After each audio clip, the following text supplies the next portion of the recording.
Hello friends, welcome to my channel SYS education era. आज के इस वीडियो में हम बात करने वाले हैं NCERT text book class 12 unit 2 solution का दूसरा एक इम्पोर्टेंट टॉपिक जो कि है vapour pressure of A solution in solid of solid in liquid.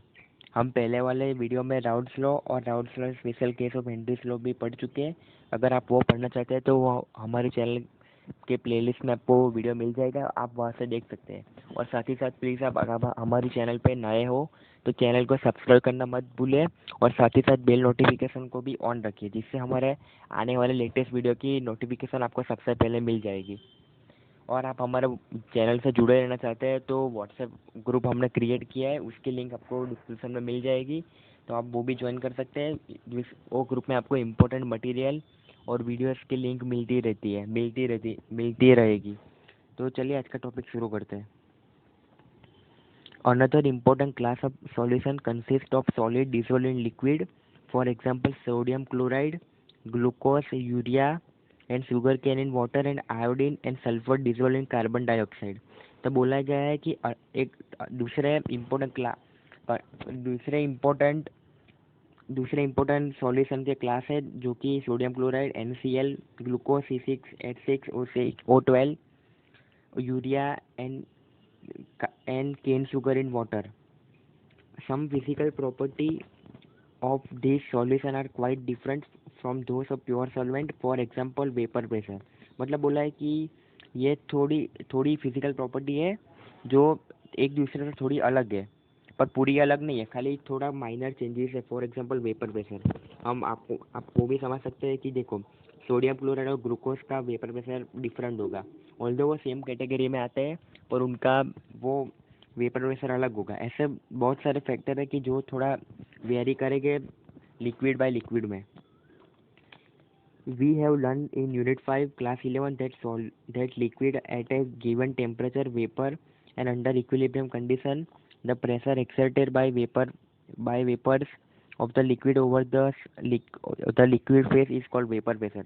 ये बोला गया है कि हम क्लास 11 में पढ़ चुके हैं यूनिट 5 में कि वेपर प्रेशर किसको बोलते हैं, तो मैं उसके डिटेल में नहीं जाऊँगा।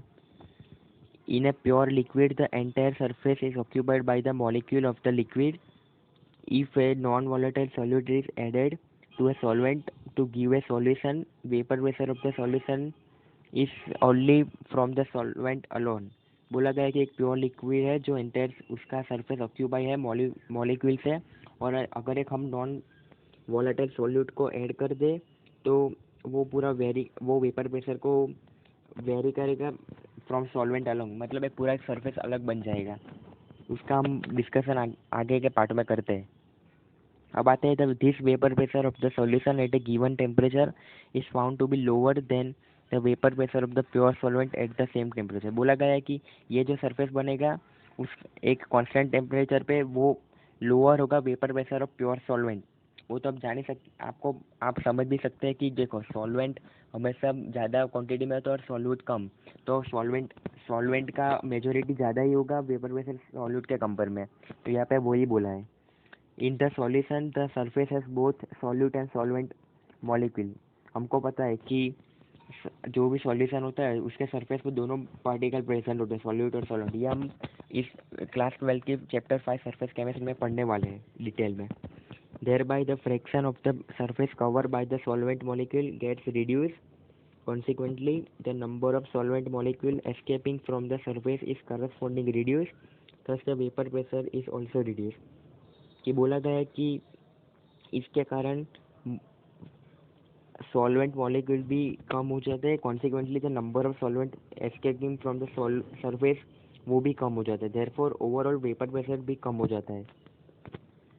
The decrease in the vapor pressure of the solvent depend on the quantity of non-volatile solute present in the solution। मतलब बोला गया है कि जो भी क्वांटिटी कम हुई वो directly quantity of non volatile solute पे डिपेंड करती है, irrespective of their nature. For example decrease in vapour pressure by water by adding 1 mole of sucrose to 1 kg of water is nearly similar to that produced by adding 1 mole। तो यहाँ पे हमको example के माध्यम से समझने को बोला है कि हम एक पानी में 1 मोल सुक्रोज डालेंगे और 1 मोल ऑफ सुक्रोज डालेंगे 1 kg ऑफ वाटर में, वो सिमिलरली सेम होगा। Raoult's law in its general form can be stated as for any solution for the partial vapor pressure of the each volatile component in the solution is directly proportional to its mole fraction। ये उसकी definition है। P is equal to P01x1, ये उसका formula है। In a binary solution, let us denote the solvent by 1 and solute by 2 when the solute is non-volatile. Only the solvent molecule are present in vapor phase and contribute to the vapor pressure. Let P1 be the vapor pressure of the solvent x1 and x1 be mole fraction, P01 be its vapor pressure. Then according to Raoult's law, P1 is proportional to x1, ये हमने derivation किया है। जैसे P1 is equal to P01 x1, the proportionality constant is equal to the vapor pressure of the pure solvent P01। इस plot between the vapour pressure and the mole fraction is linear. मतलब इसका भी Henry's law के जैसे graph आएगा, आप जो x axis में बढ़ाओगे तो वाई एक्सिस में अपने आप ही बढ़ेगा, मतलब उसका ग्राफ स्ट्रेट लाइन ही आएगा। अगर आपको कोई भी डाउट हो तो प्लीज़ कमेंट करके ज़रूर बताएं और हमारे चैनल को सब्सक्राइब कर दीजिए।